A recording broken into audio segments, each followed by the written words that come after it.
오늘은 저번 시간에 이어서 요셉과 예수님의 이야기 두 번째 시간을 가지도록 하겠습니다.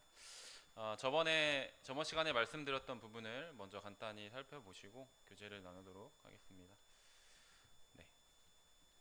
첫 번째로 요셉도 양을 치는 목자였고 또 예수님도 양을 치시는 목자라는 부분에 대해서 말씀을 드렸었습니다. 그래서 예수님은 우리를 기르시고 또 돌보시는 목자이십니다. 그리고 또 자신의 목숨까지 내어주신 선한 목자이십니다.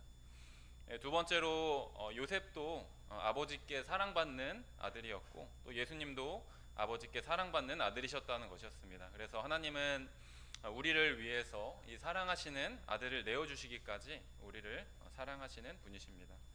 또 세 번째로 요셉도 동족 미움과 시기를 받고 예수님도 마찬가지로 동족에게 미움과 시기를 받습니다. 그리고 그 때문에 죽임의 위협을 받게 되고요. 또 둘 다 은을 받고 팔리게 됩니다. 그래서 요셉은 은 20에 예수님은 은 30에 팔리게 되는 것을 보게 됩니다. 그리고 둘 다 이 사랑받는 아들의 신분에서 이 종의 신분으로서의 일을 수행하는 것을 보게 되는데요. 제가 저번 시간에는 말씀드리진 못했지만 이러한 과정 가운데에서 이제 아버지로부터 보내심을 받았다라는 또 그런 공통점이 또 있습니다. 그래서 야곱이 요셉을 형들에게 보냄과 같이 하나님께서 이 예수님을 이 세상 가운데 보내심을 저희가 보게 되죠. 그래서 저희가 잘 아시는 복음 말씀 중에 하나, 요한복음 5장 24절에서 분명히 말씀해 주고 계십니다. 내가 진실로 진실로 너에게 이르노니 내 말을 듣고 또 나 보내신 이를 믿는 자는 영생을 얻었고 심판에 이르지 아니하나니 사망에서 생명으로 옮겼느니라. 여기 나와 있는 그 말씀과 같이 예수님을 보내신 이가 누구시죠? 바로 하나님 아버지이십니다. 이렇게 여러 가지 공통점들이 있었는데요. 오늘도 이 요셉과 예수님의 공통점들을 한번 살펴보도록 하겠습니다. 네 번째인데요. 네 번째로 요셉과 예수님을 보게 될 때에 꿈과 같이 예언적인 성격을 가진다라는 것입니다. 요셉을 표현할 때에 꿈쟁이 요셉이라는 이런 표현을 저희가 하기도 합니다. 형들은 그를 가리켜서 꿈꾸는 자라고 이렇게 이야기를 하였습니다. 실제 성경에서 이 요셉과 꿈에 대한 이야기가 총 6번이 등장하게 되는데요. 첫 번째는 곡식단의 꿈입니다. 그래서 저희가 잘 아시다시피 형들과 함께 이렇게 밭에서 곡식단을 묶었는데 요셉의 단은 일어서고 형들의 단은 요셉의 단을 둘러서 절하는 꿈을 꾸게 되죠. 그리고 이와 비슷한 꿈을 하나 더 꾸게 되죠. 두 번째 꿈입니다. 두 번째 꿈은 이제 해와 달과 11별이 자신에게 절하는 꿈을 꾸게 됩니다. 이는 아버지와 어머니 또 형제들 모두가 이 요셉에게 절하게 되는 이 미래의 일을 하나님께서 꿈으로 보여주신 것이었죠. 실제로 이 두 가지 꿈 모두 다 창세기 후반부에서 다 이루어지게 되는 것을 저희는 보게 됩니다. 그 10명의 형들이 자신에게 나와서 절하는 장면들이 나오고요. 또 아버지와 레아와 형제들 모두가 이 가나안 땅에서 내려와서 이 애굽에 있는 요셉의 보호 아래에 들어오게 되는 것을 보게 됩니다. 또 세 번째 꿈은 술 맡은 관원장의 꿈이 나오게 됩니다. 그래서 포도나무에 세 가지가 있었고 포도송이가 익어 있었고 이 술 맡은 관원장이 그 포도송이의 즙을 바로의 잔에 짜서 그 잔을 바로의 손에 드리는 꿈을 꾸게 되죠. 그리고 요셉은 그가 이제 이 꿈을 해몽해 주는데 그가 3일 후에 그의 전직이 회복되어서 바로에게 다시 바로의 잔을 그의 손에 드릴 것을 해몽해 줍니다. 그리고 그 해몽대로 그대로 이루어졌습니다. 그리고 네 번째 꿈은 떡 맡은 관원장의 꿈이었죠. 그래서 그가 꿈에서 흰떡 세 광주리가 머리에 있었는데 맨 윗 광주리에 바로를 위하여서 만든 각종 구운 음식이 있었습니다. 근데 그 새들이 그의 머리에 광주리에 음식을 먹는 꿈이었는데요. 그리고 이 요셉은 그가 이 3일 후에 나무에 달려 죽게 될 것을 또 새들이 당신의 고기를 뜯어 먹게 될 것을 해몽을 해줍니다. 그리고 그 해몽대로 그대로 또 이루어지게 되는 것을 저희는 성경을 통해서 볼 수가 있습니다. 그리고 다섯 번째 꿈은 바로가 꾼 꿈이었습니다.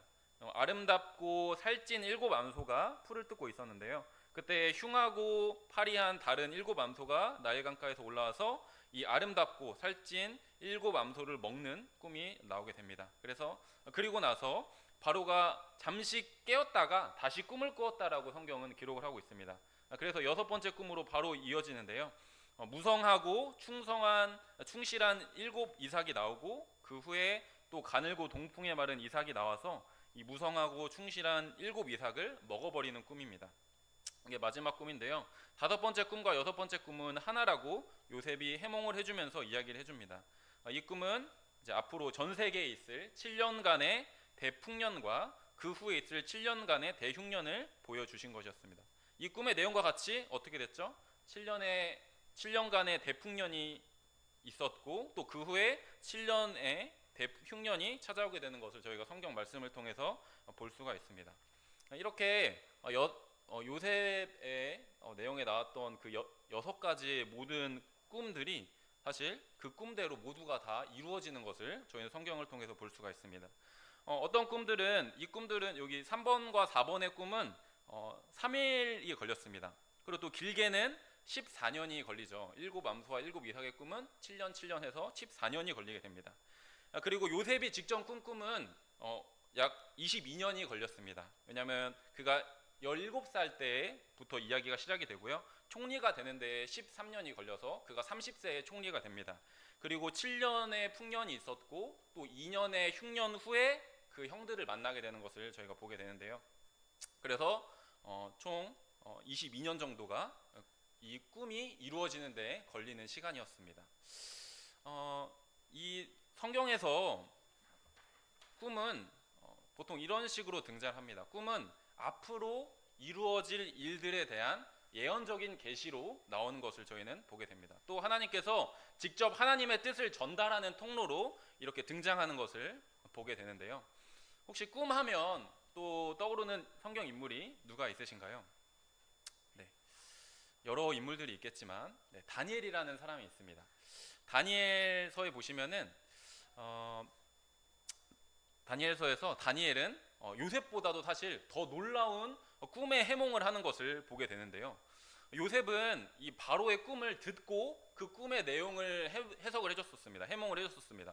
하지만 다니엘의 때의 왕이었던 느부갓네살 왕은 자기가 침상에서 꾼 꿈의 내용을 사람들에게 알려주지 않습니다. 그리고 그 사람들을 불러서 내가 꾼 꿈의 내용을 이야기하고 또 그 꿈에 대한 해석을 이야기해보라고 이렇게 합니다.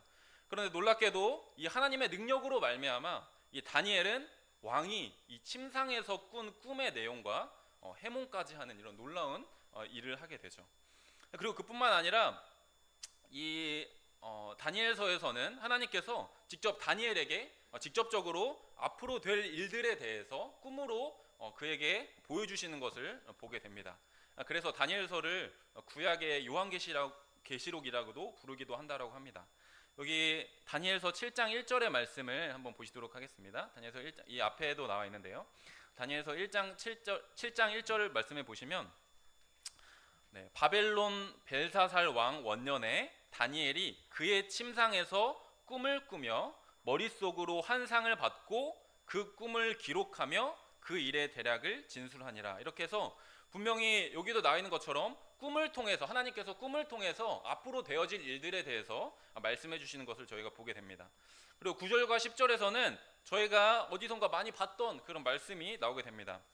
내가 보니 왕자가 놓이고 옛적부터 항상 계시니가 자정하셨는데 그의 옷은 희기가 눈 같고 그의 머리털은 깨끗한 양의 털 같고 그의 보좌는 불꽃이요 그의 바퀴는 타오르는 불이며 불이 강처럼 흘러 그의 앞에서 나오며 그를 섬기는 자는 천천히요 그 앞에서 모셔 선 자는 만만이며 심판을 베푸는데 책들이 펴 놓였더라.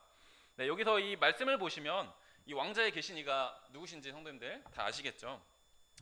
이 부분은 바로 예수님이라는 것을 저희가 충분히 알 수가 있습니다. 요한계시록에서도 이러한 백보자 심판의 이런 묘사를 하시는 것을 저희가 보게 되죠.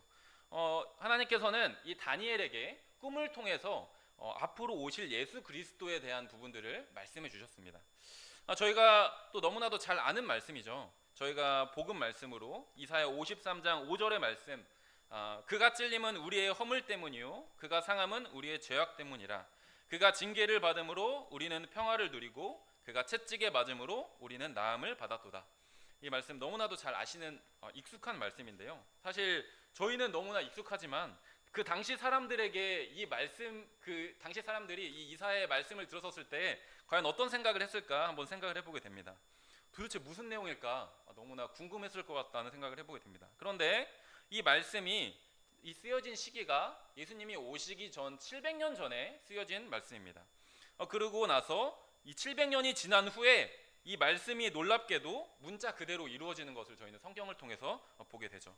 예수님께서 채찍에 맞으시고 예수님께서 못에 찔림을 당하시는 고통을 당하시게 되고요. 또 이 십자가의 사역을 통해서 많은 사람들이 평화를 누리고 나음을 받게 되는 것을 저희는 보게 됩니다. 그리고 또 그뿐만이 아니라 예수님이 오시기 전 1400년 전에 기록됐습니다. 이거는 이제 창세기 3장에서부터 사실 예수님의 등장이 예고되어 있는 것을 저희는 충분히 확인을 할 수가 있습니다. 창세기 3장 15절의 말씀을 보시면 내가 너로 여자와 원수가 되게 하고 내 후손도 여자의 후손과 원수가 되게 하리니 여자의 후손은 내 머리를 상하게 할 것이요 너는 그의 발꿈치를 상하게 할 것이니라 하시고, 여기서 저희가 잘 아시다시피 너라는 그 대상은 뱀이죠. 그래서 사탄입니다. 그리고 이 여자의 후손이 나오게 되는데요. 여자의 후손은 바로 예수 그리스도를 가리키고 있는 것입니다. 사실상 예수님을 제외한 이 세상 모든 사람들은 사실 남자의 후손이라고 이야기할 수 있습니다. 오직 처녀에게서 잉태하신 예수님만이 사실 여자의 후손이라고 일컬어질 수 있는 것입니다. 그래서 이 십자가 사건을 통해서 예수님은 사탄의 머리를 상하게 하셨고 또 사탄은 예수님의 발꿈치를 상하게 하였습니다. 이는 사탄의 계략으로 그가 예수님을 죽였습니다. 하지만 이것은 예수님의 발꿈치를 상하게 한 것이죠. 하지만 예수님께서 3일 만에 다시 부활하심으로 말미암아 이 죄와 사망의 권세를 깨뜨리시고 이 부활하심을 통해서 이 죄로 유혹하고 또 사망으로 사람들을 이끌어가려 하는 이 사탄의 머리를 깨뜨리신 것을 저희가 보게 됩니다. 이렇게 성경은 이런 이 하나님의 말씀은 사실 이 예언적인 성격이 굉장히 많이 들어있는 것을 저희가 보게 됩니다. 그래서 수많은 예언들이 성경에 있는 수많은 예언들이 성취가 되었고요. 또 앞으로도 성취가 될 그런 말씀들이 있습니다. 이렇게 저희가 이 말씀들을 본 것처럼 이 요셉과 예수님은 이런 꿈의 성격과 같이 이런 예언적인 성격을 가진 인물이라는 것을 말씀을 드렸습니다. 이를 통해서 저희가 한 가지를 이제 유추해 볼 수 있는 한 가지 부분이 있는데요. 저희가 생각해 볼 수 있는 부분이 있는데 바로 이러한 꿈이 반드시 이루어진다라는 그 부분을 통해서 이 예언들이 반드시 성취되는 이 부분들을 통해서 우리가 가질 수 있는 것은 바로 우리는 소망을 가지게 된다는 것입니다. 요셉과 예수님 또한 마찬가지였습니다. 그래서 다섯 번째로 제가 이제 소망을 가지고 살았다라고 제 이야기를 드리고 싶습니다. 한번 요셉의 상황에 대해서 저희가 한번 생각을 해보겠습니다.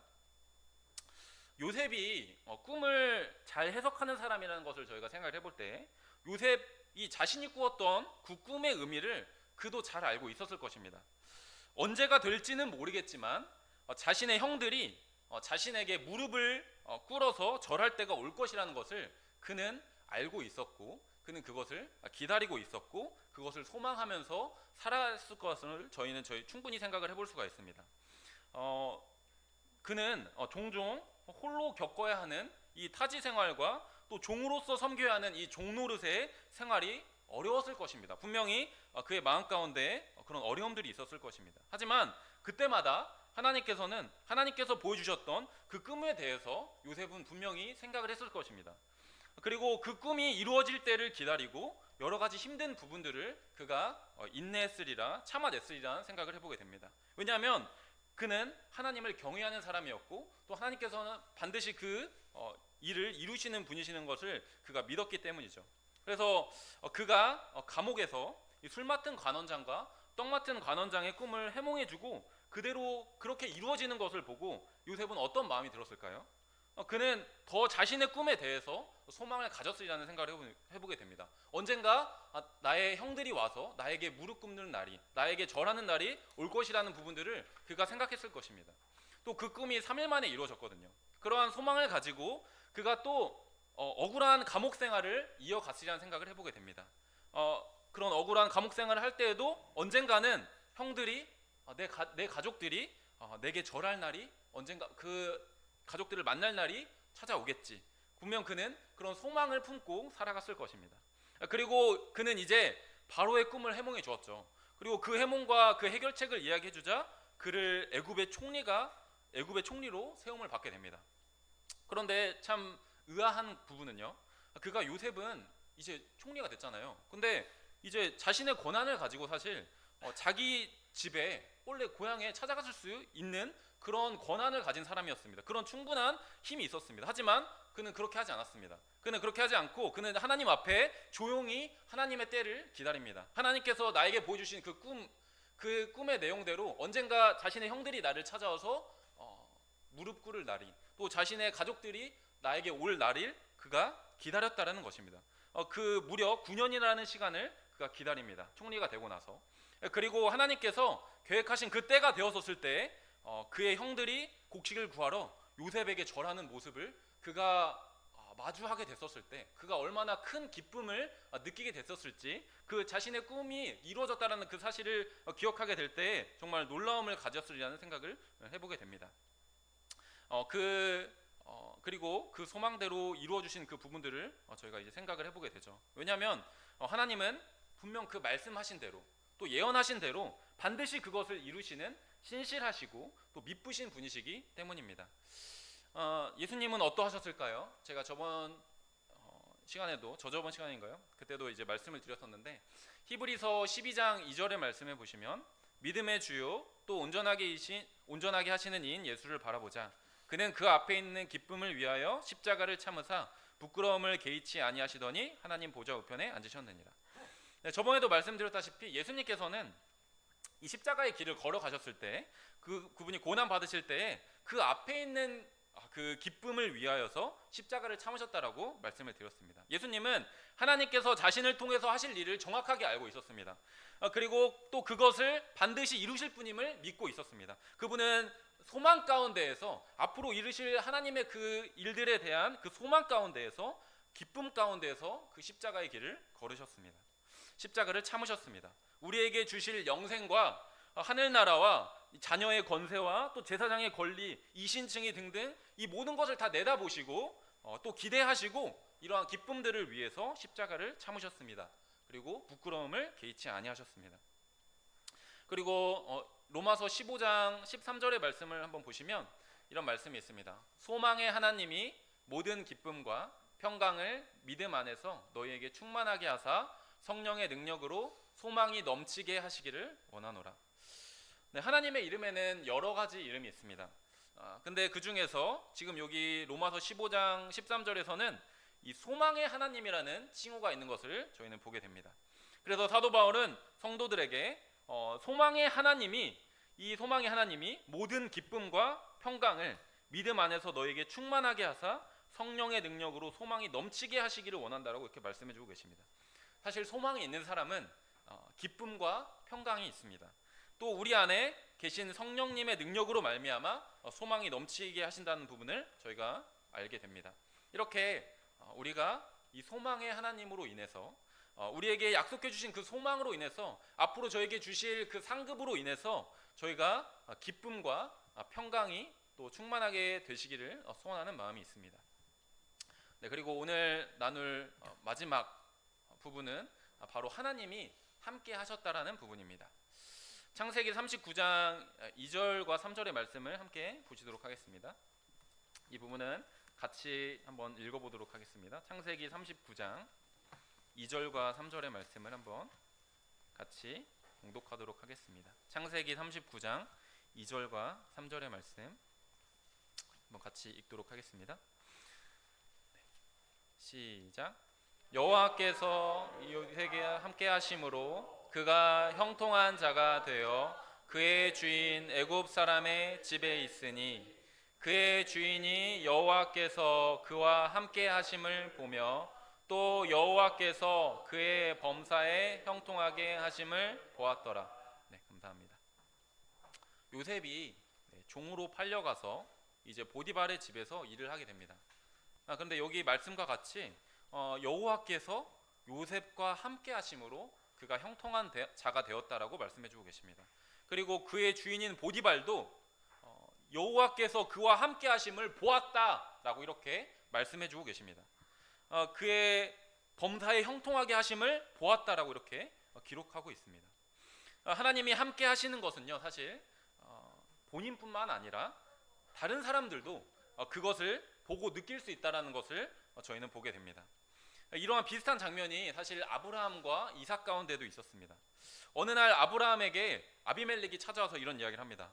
내가 무슨 일을 하든지 하나님이 너와 함께 계시도다, 이렇게 고백하면서 그와 계약을 맺으러 옵니다. 또 이삭의 때에도 마찬가지입니다. 아비멜렉이 찾아와서 여호와께서 너와 함께 계심을 우리가 분명히 보았다라고 이렇게 이야기하면서 계약을 맺자고 다시 또 이제 찾아오는 것을 보게 됩니다. 이처럼 하나님께서 함께 하시는 사람은 본인이 그것을 느낄 뿐만 아니라 다른 사람들도 그것을 보고 느끼게 된다는 것을 저희는 이 말씀들을 통해서 볼 수가 있습니다. 또 창세기 39장 21절부터 23절의 말씀을 제가 읽어드리도록 하겠습니다. 여호와께서 요셉과 함께 하시고 그에게 인자를 더하사 간수장에게 은혜를 받게 하심에 간수장이 옥중 죄수를 다 요셉의 손에 맡김으로 그 재반 사물을 요셉이 처리하고 간수장은 그의 손에 맡긴 것을 무엇이든지 살펴보지 아니하였으니 이는 여호와께서 요셉과 함께 하심이라. 여호와께서 그를 범사에 형통하게 하셨더라. 여기 보시면 이제 그가 보디발의 아내 때문에 억울하게 옥살이를 하는 그 상황에서도 하나님께서는 그와 요셉과 함께 하시고 그에게 인자를 더하시는 모습을 저희는 발견할 수가 있습니다. 그래서 그는 간수장에게 은혜를 받아서 옥중 죄수를 다 요셉의 손에 맡기고 또 재반 사물을 요셉이 처리하고 그의 손에 맡긴 것을 무엇이든지 살펴보지 않는 그런 모습을 보게 되는데요. 이것이 바로 여호와 하나님께서 그와 함께 하셔서 이러한 일들이 일어났다라고 성경은 분명히 말씀해주고 계십니다. 여기서 한 가지 주목해볼 만한 부분은 그가 어려움 중에 있었을 때, 이 요셉이 그가 굉장히 지금 어려운 상황에 있었을 때 하나님께서 그와 함께 하셨다라는 표현이 등장한다라는 것입니다.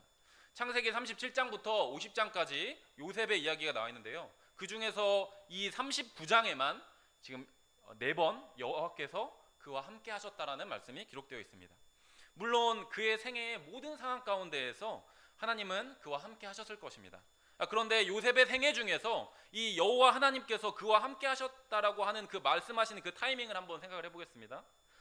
타이에 의해서 아버지와 생이별을 하게 되었습니다. 그리고 그것도 모자라서 형들은 자신을 죽이려고 했죠. 근데 비록 자신을 죽이진 않았지만 돈을 주고 자신을 팔아버립니다. 그리고 종으로 팔려와서 이제 보디발의 집에서 그가 종노릇을 해야 되는 이 부분도 참 사실 사랑받는 아버지의 이런 아끼는 아들이 종의 일을 하는 것도 어떻게 보면 참 힘든 일이라고 이제 생각을 할 수가 있죠. 그런 상황 속에서 하나님은 그와 함께 하셨다라고 이렇게 말씀해주고 계신다는 것입니다. 그를 형통하게 해주시는 모습을 저희는 보게 됩니다. 또한 그가 억울하게 감옥에 갇혔을 때에도 정말 얼마나 마음이 어려웠겠습니까? 아니 보디발의 집을 위해서 그가 얼마나 충성스럽게 일을 했습니까? 요셉으로 인해서 사실 보디발의 집에 복을 내리시고 또 그 집과 밭에 있는 모든 소유의 복을 받게 됐습니다. 근데 이 보디발의 아내의 모함으로 인해서 그가 성추의 범으로 이제 무고하게 감옥에 들어가게 되는 것을 보게 될 때 그가 얼마나 답답하고 얼마나 억울했을지 한번 생각을 해보게 됩니다. 그런데 놀라운 것은 정말 이 어려운 상황일 때 하나님은 그와 함께 하셨다라고 분명 성경은 기록해 주고 계시는 것을 보게 됩니다.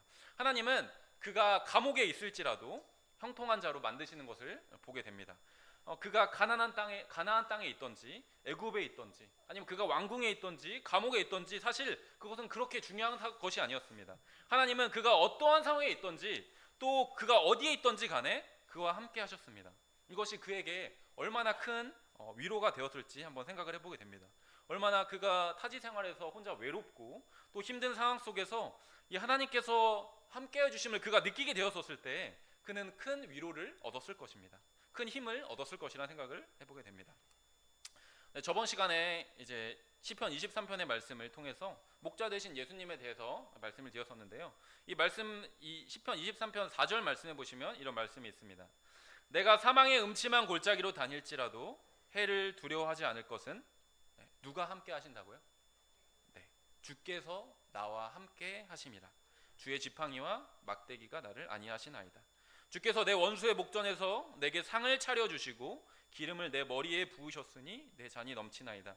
내 평생의 선하심과 인자하심이 반드시 나를 따르리니 내가 여호와의 집에 영원히 살리로다. 네, 우리 주님은 이처럼 우리가 이 사망의 음침한 골짜기로 다닐 때에도 우리가 두려워하지 않을 수 있는 것은 우리 주님께서 우리와 그 상황에 함께 하시기 때문입니다. 우리에게 닥치는 여러 일들이 있습니다. 또 여러 가지 어려운 일들을 저희가 사실 마주하게 되는데요. 우리가 그 모든 것을 다 이해할 수는 없습니다. 하지만 그러한 상황 가운데서도 주님은 요셉과 함께 하셨던 것처럼 우리와 함께 하시는 것을 저희는 말씀을 통해서 볼 수가 있습니다. 오히려 원수의 목전에서 상을 차려주시고 기름을 머리에 부으시는 이런 종기로 입혀주시는 것을 보게 됩니다. 요셉의 삶이 사실 그러했습니다. 사실 그가 이러한 여러 가지 고난이 없었다라고 한다면 사실 그가 총리가 될 수 없었을 것입니다. 그가 애굽에 팔려서 오고 그가 감옥에서 술 맡은 관원장을 만났기 때문에 그가 바로 앞에 설 수 있었고 또 그것을 해몽해 줌으로 인해서 그가 총리가 될 수 있었던 것입니다. 하나님은 이처럼 우리의 삶에 깊이 개입해 주시고 또 함께 하시는 분이십니다. 우리의 평생에 그분의 인자하심과 선하심이 반드시 우리를 따를 것입니다. 그래서 이 다윗은 마지막에 내가 여호와의 집에 영원히 거하리로다라고 이렇게 말씀하는 것을 보게 되죠. 왜냐하면 그는 그 자신을 사랑하는 그 하나님과 함께하기를 원했기 때문에 이런 고백을 했으리라 생각을 해보게 됩니다. 그렇다면 예수님은 하나님이 함께 해주셨을까요? 네, 너무나도 사실 너무나 당연한 이야기인데요. 아마 이 땅에 산 사람들 중에서 예수님보다 하나님과 더 많이 함께 하셨던 분은 단연코 없습니다. 왜냐하면 예수님은 사실 창세 전부터 하나님과 함께 계셨던 분이시기 때문입니다. 여기 요한복음 17장 24절에서는 분명히 그 부분에 대해서 말씀해 주고 계십니다. 아버지여 내게 주신 자도 나 있는 곳에 나와 함께 있어 아버지께서 창세 전부터 나를 사랑하심으로 내게 주신 나의 영광을 그들로 보게 하시기를 원하옵나이다. 네, 이미 이 말씀과 같이 예수님은 이미 창세 전부터 아버지께 사랑을 받는 존재였다는 것을 저희는 볼 수가 있습니다. 그리고 저희가 잘 아시다시피 창세기 1장 26절에서 창조의 때에 이런 말씀을 하시죠. 하나님이 이르시되 우리의 형상을 따라 우리의 모양대로 우리가 사람을 만들고 이렇게 이야기를 하십니다. 여기서 우리 안에 누가 포함되어 있을까요? 이 안에 예수님이 포함되어 있는 것을 저희는 말씀들을 통해서 저희는 충분히 알 수가 있습니다. 그래서 이 예수님은 사실 하나님과 함께 계신 분이셨습니다. 그리고 그분이 또 이 땅 가운데 내려오셨죠. 그리고 또 예수님의 이름 자체가 그 자체가 사실 증거입니다. 예수님의 이름의 뜻이 무엇이죠? 보라 처녀가 잉태하여 아들을 낳을 것이요 그의 이름은 임마누엘이라 하리라 하셨으니 이를 번역한즉 하나님이 우리와 함께 계시다 함이라. 네, 이 예수님의 이름 중 임마누엘이라는 이름의 뜻이 사실 하나님이 우리와 함께 계시다는 뜻이고요. 이것을 해석하기를 물론 이제 성자 하나님이 사람들 중에 함께 계시다라고 이렇게 생각할 수도 있고요. 또 그뿐만 아니라 하나님께서 이 예수님과 사람들 이걸 합쳐서 우리라고 이제 표현해서 함께 계시다라고도 이렇게 해석할 수 있을 것입니다. 실제로 하나님은 이 예수님께서 이 침례를 받으신 후에 올라오셨을 때에도 또 변화산 사건에서도 이제 직접 나타나셔서 직접 말씀을 통해서 말씀하시죠. 내 사랑하는 자요, 내 기뻐하는 자라고 말씀하시면서 이 하나님이 이 예수님과 사람들 가운데 함께 하시면서 말씀하시는 것을 증거해주고 계십니다. 그리고 하나님은 이 예수님의 여러 가지 기적과 병고침과 말씀을 전하시는 데 있어서도 함께 하셨습니다.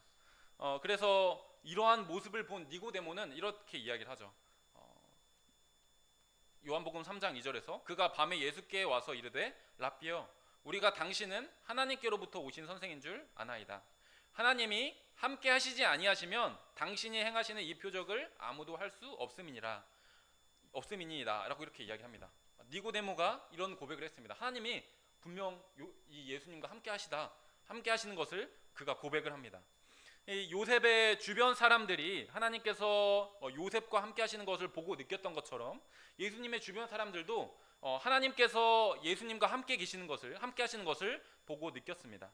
그리고 그뿐만 아니라 아브라함과 이삭과 야곱과 또 요셉과 함께 하셨던 하나님께서 예수님과도 함께 하셨고요. 또 그뿐만 아니라 누구와도 함께 하신다고요? 네, 우리와도 함께 하실 것을 약속해 주셨습니다. 저희가 잘 아는 말씀이죠. 네, 양재님께서도 자주 말씀하시는 말씀이시죠. 마태복음 28장 18절부터 20절의 말씀을 보시면 예수께서 나와 말씀하여 이르시되 하늘과 땅의 모든 권세를 내게 주셨으니 그러므로 너희는 가서 모든 민족을 제자로 삼아 아버지와 아들과 성령의 이름으로 세례를 베풀고 내가 너희에게 분부한 모든 것을 가르쳐 지키게 하라. 볼지어다 내가 세상 끝날까지 너희와 항상 함께 있으리라 하시니라. 네, 분명 주님께서 약속을 해주셨습니다. 이것은 마지막 예수님의 유언이었죠. 세상 끝날까지 우리와 항상 함께 하실 것이라고 분명히 말씀해 주셨습니다. 이것이 얼마나 우리에게 큰 위안이 되는지를 생각을 해보게 됩니다. 성도님들은 그런 저희와 함께 하시는, 지금 우리와 함께 하고 있는 그 하나님에 대해서 생각하시면 얼마나 그 부분을 느끼고 계시는지 한번 생각을 해보게 됩니다. 시편 46편 1절부터 3절의 말씀, 또 11절 말씀에는 이런 말씀이 있습니다. 하나님은 우리의 피난처시요 힘이시니 환난 중에 만날 큰 도움이시라. 그러므로 땅이 변하든지 산이 흔들려 바닷 가운데 빠지든지 바닷물이 솟아나고 뛰놀든지 그것으로 넘침으로 산이 흔들릴지라도 우리는 두려워하지 아니하리로다.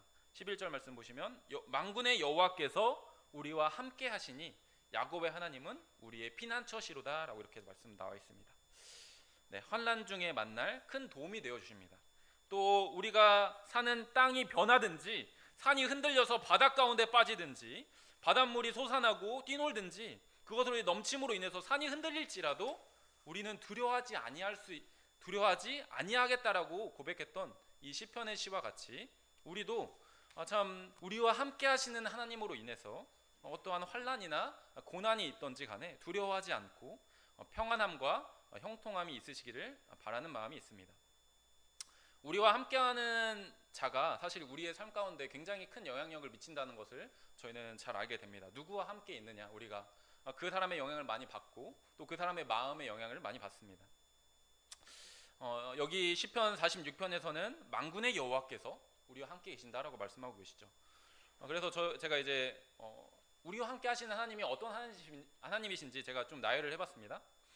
네, 우리와 함께 하시는 하나님은 세상 모든 만물을 6일 만에 창조하신, 무에서 유를 창조하신 전능하신 능력의 하나님이십니다. 또 우리와 함께 하시는 하나님은 우리를 사랑하시는 하나님이십니다. 또 우리와 함께 하시는 하나님은 우리에게 말씀하시는 하나님이십니다. 그리고 그 말씀을 지키시는 신실하신 하나님이십니다. 또 우리와 함께 하시는 하나님은 우리와 교제하기를 원하시는, 우리와 함께 하시기를 원하시는 하나님이십니다. 또 우리와 함께 하시는 하나님은 우리를 돌보시고 우리를 지켜주시고 또 우리를 선한 길로 인도해 주시는 선한 목자 되시는 하나님이십니다. 또 우리와 함께 하시는 하나님은 우리에게 좋은 것을 주시는 아버지 하나님이십니다. 또 우리와 함께 하시는 하나님은 사탄의 권세와 세상의 권세 있는 자들을 능히 이기실 수 있는 만군의 하나님이십니다. 또 우리와 함께 하시는 하나님은 우리의 모든 것을 아시는 하나님이십니다. 또 우리와 함께 하시는 하나님은 어디든 계실 수 있는 편재하시는 하나님이십니다. 또 우리와 함께 하시는 하나님은 이 세상 누구보다 지혜로우신 분이십니다. 또 우리와 함께 하시는 하나님은 공의로우시며 진실하신 하나님이십니다. 또 우리와 함께 하시는 하나님은 영원하시며 변함이 없으신 영존하시는 하나님이십니다.